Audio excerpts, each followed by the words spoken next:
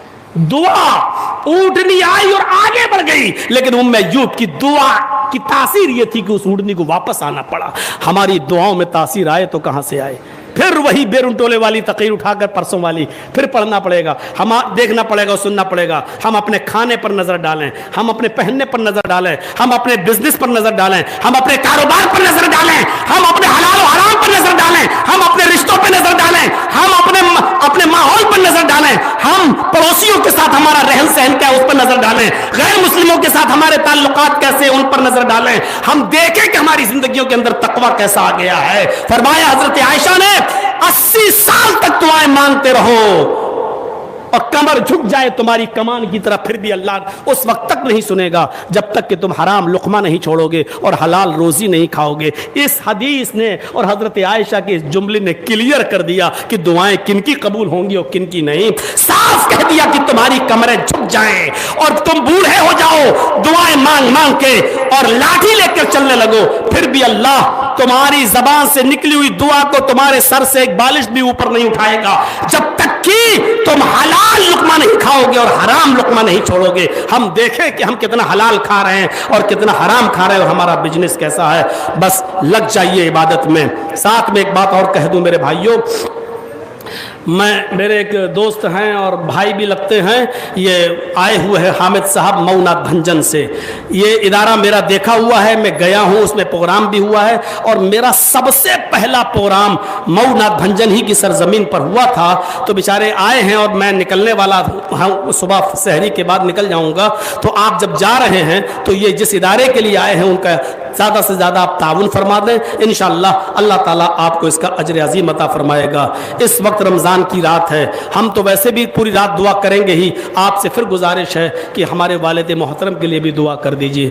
میں اتنا دن کبھی رکا نہیں ہوں یہاں, میں صرف ان کی وجہ سے رکا ہوا ہوں کیونکہ لکھنؤ میں نے ہاسپٹلوں کے سارے دروازے کھول دیے اور لکھنؤ کے کوئی بڑا ہاسپٹل ایسا نہیں جہاں کا ڈاکٹر مجھے نہ جانتا ہو. انہوں نے میرے ابو کو اپنا باپ سمجھا اور سارے دروازے, لیکن ان کو کمزوری بہت زیادہ ہے, گھر ہی پر ہیں, ہر وقت مجھے اپنے پاس بٹھا رکھتے ہیں, اٹھنے بھی نہیں دے رہے ہیں. اس لیے میری آج کی رات میری لکھنؤ کی تھی, لیکن جب ان کی کمزوری زیادہ دیکھی تو میں نے لکھنؤ والوں کو منع کر کے اور پوسٹ پون کر دیا پروگرام, پھر کبھی دیکھا جائے گا. لیکن 2 پروگرام میرے بہت ضروری ہیں جو بامبے میں ہیں, وہ کسی بھی قیمت پر کینسل نہیں ہو سکتے ہیں کیونکہ بہت دنوں کے بعد وہ لوگ بلا رہے ہیں اور ان کی یہ دعائیں تھی کہ مولانا جرجی صاحب جب جیل سے باہر آئیں گے تو ہم ان کا یہاں شب قدر پروگرام رکھیں گے, اور وہ پچھلی سال ہم نہیں جا سکے. انہوں نے ہمارے لیے جب ہم جیل سے نکلے تھے تو 1,000 لوگوں کو انہوں نے کھانا کھلایا تھا, غریبوں کو بلا کر. وہ لوگوں نے جب مجھے بلایا تو میں نے کسی طریقے سے ابو کو راضی کیا اور 2 راتوں کے لیے 25 اور 27 کے لیے میں نکل رہا ہوں بامبے کے لیے. پھر آخری رات میری یہیں اٹاوا میں 29ویں رات ہوگی, تو اس لیے میں پھر دعا کرتا ہوں اور آپ سے بھی گزارش کرتا ہوں کہ میرے والد محترم کے لیے بھی دعا کریے کہ اللہ تعالیٰ ان کو بھی شفائے کاملہ اور عاجلہ عطا فرمائے. باپ سے بڑی کوئی نعمت نہیں ہے دنیا میں. آج مجھے احساس ہو رہا ہے کہ باپ کی دعاؤں کا اثر کیا ہوتا ہے. اللہ کی قسم وہ اولاد بڑی بدقسمت ہے جس کا باپ اور ماں اس دنیا میں زندہ ہے اور وہ ان کی خدمت کر کے اگر جنت کو حاصل نہیں کر سکی تو اس سے بڑا بد نصیب انسان کوئی نہیں ہے. یہ نماز یہ روزے تمہارے منہ پہ مار دیے جائیں گے اگر باپ خوش نہیں رہا. اگر یاد رکھیے, اگر باپ اس دنیا سے گیا, اس حال میں گیا کہ وہ اپنی اولاد سے خوش تھا, تب تو آپ جنتی ہیں. اور آپ اس دنیا سے اس حال میں جا رہے ہیں کہ آپ کا باپ اگر آپ سے ناراض ہے. یہ 2 چیزیں یاد رکھیے, جس عورت کا انتقال ہوا اور اس کا شوہر اس سے ناراض ہے اور وہ انتقال کر گئی عورت, تو وہ جنت میں نہیں جائے گی. یاد رکھیے گا. اسی طریقے سے اگر کسی بیٹے کا انتقال ہو گیا اور اس کا باپ اس سے ناراض رہا تو وہ بھی جنت کے اندر نہیں جائے گا. یہ یاد رکھیے گا, چاہے کتنی نمازیں پڑھ لو, روزے رکھ لو, حج کر لو, اور زکاتیں دے دو, آپ جنت کے مستحق نہیں ہو سکتے ہیں. اللہ نے اپنی عبادت کے بعد سب سے بڑا مقام باپ کا رکھا ہے. وَقَضَىٰ رَبُّكَ أَلَّا تَعْبُدُوا إِلَّا إِيَّاهُ وَبِالْوَالِدَيْنِ إِحْسَانًا. عبادت تو صرف اللہ کی ہوگی اور والدین کے ساتھ احسان. وَبِالْوَالِدَيْنِ إِحْسَان. اللہ نے یہ نہیں کہا کہ نیکی کرو, اللہ نے کہا احسان کرو. احسان کا مطلب جانتے ہو؟ باپ زمین پر بیٹھا ہے, نہیں اٹھ پا رہا ہے اور کہہ رہا کہ بیٹے مجھے تھوڑی دیر کے لیے سڑک پر جانا ہے, مجھے وہاں بیٹھنا ہے, تو بیٹے کی ذمہ داری ہے کہ اپنی پیٹھ پر لاد کر اپنے باپ کو سڑک پر کرسی پر بٹھا دے, کیونکہ اس کی تمنا. یہ احسان ہے. احسان کا مطلب جانتے ہو کیا ہے؟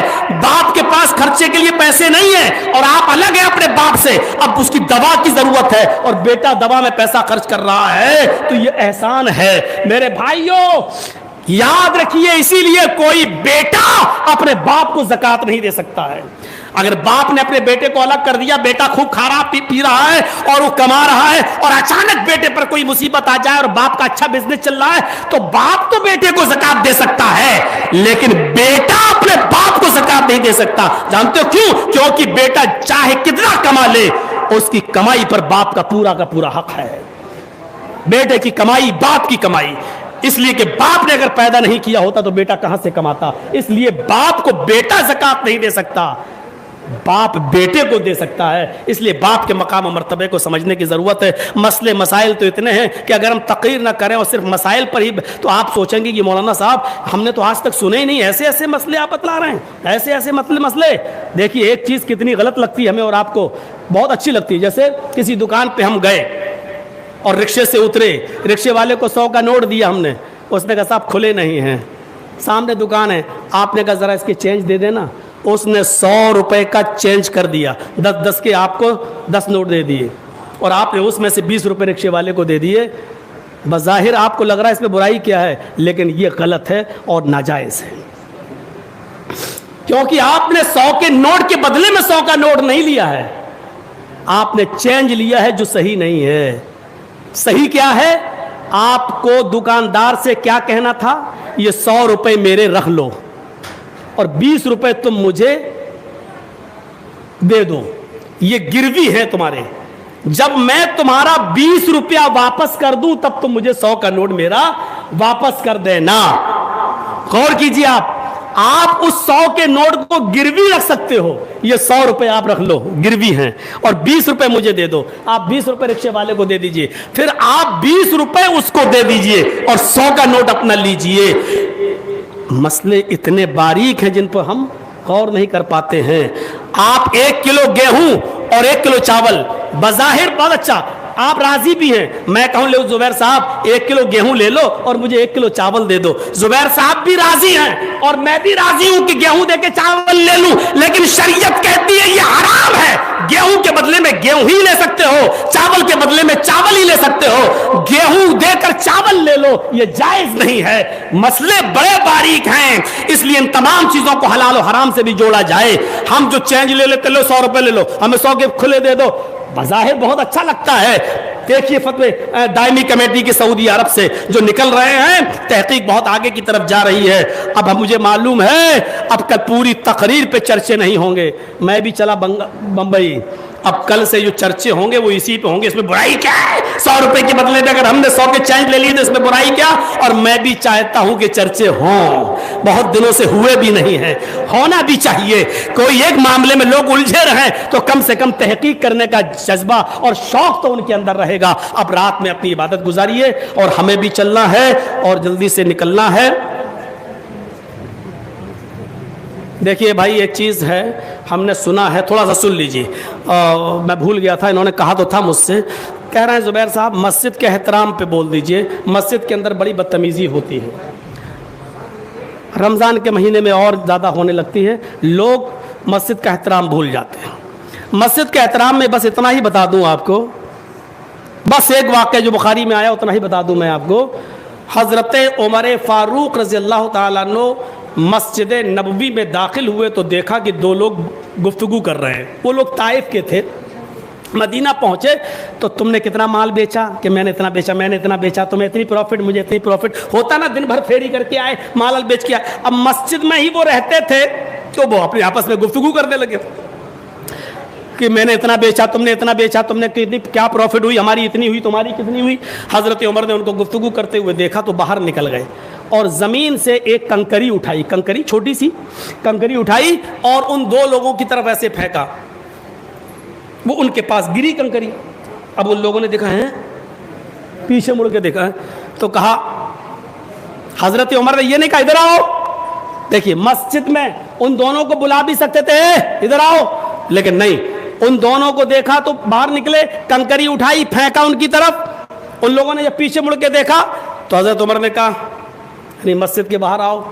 جب مسجد سے باہر نکلے وہ دونوں تو حضرت عمر فاروق نے کمر سے کوڑا نکالا اور گھمایا اور کہا یہ بتاؤ کہ تم کہاں سے آئے ہو، اس سے پہلے تو نہیں دیکھا تھا میں نے تمہیں.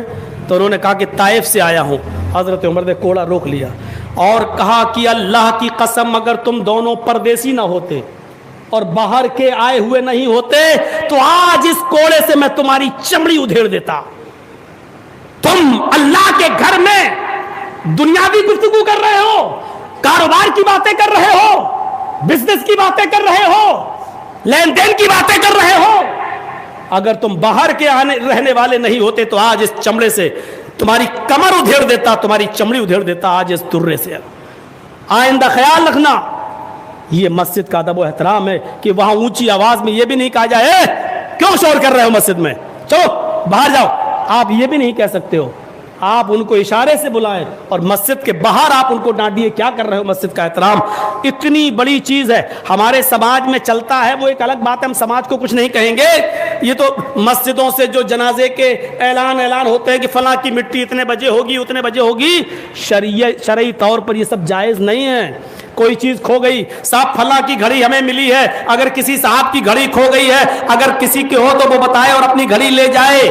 یا کسی کی بکری یا بکرا وغیرہ کھو گیا تو مسجد میں اعلان ہوتا صاحب فلاں کا بکرا کھو گیا ہے، اگر کسی صاحب کو ملے تو. جانتے ہو اس کے جواب میں اللہ کے نبی نے کیا فرمایا؟ مسجد سے اگر کوئی شخص کسی کھوئی ہوئی چیز کا اعلان کرے اور یہ کہے کہ میرا بکرا کھو گیا، کسی کو ملے تو اس کے گھر تک پہنچا دے، تو اس کے جواب میں سننے والا یہ کہے اللہ کرے کہ تجھے تیرا بکرا نہ ملے.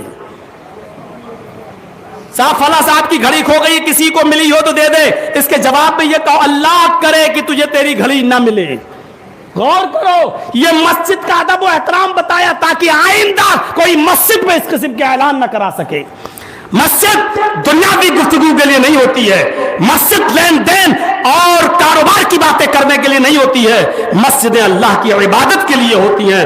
دینی گفتگو کریے، مسئلے مسائل کی باتیں کیجئے، قرآن کی تلاوت کیجئے، جلسہ ہو، واعظ و نصیحت ہو، یہ ہو، یہ ساری چیزیں تو جائز ہیں. لیکن مسجد میں دنیاوی باتیں اور شور شرابہ یہ مسجد کے ادب و احترام کے خلاف ہے.